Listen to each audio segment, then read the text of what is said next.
Hello everyone, Assalamualaikum. Welcome back to Mr. TechFox. In today's video, I'm gonna show you how to set Google Chrome as your default browser on your MacBook in 2025. If you found this video helpful, don't forget to subscribe. So first of all, make sure that you have Google Chrome installed on your Mac. If not, you have to download it first.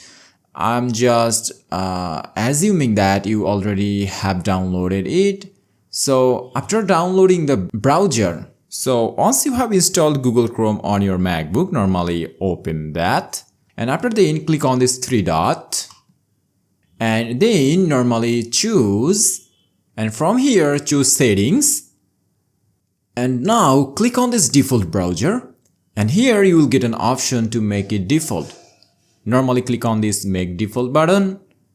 And click on this use Chrome. And normally to check that, click again on this.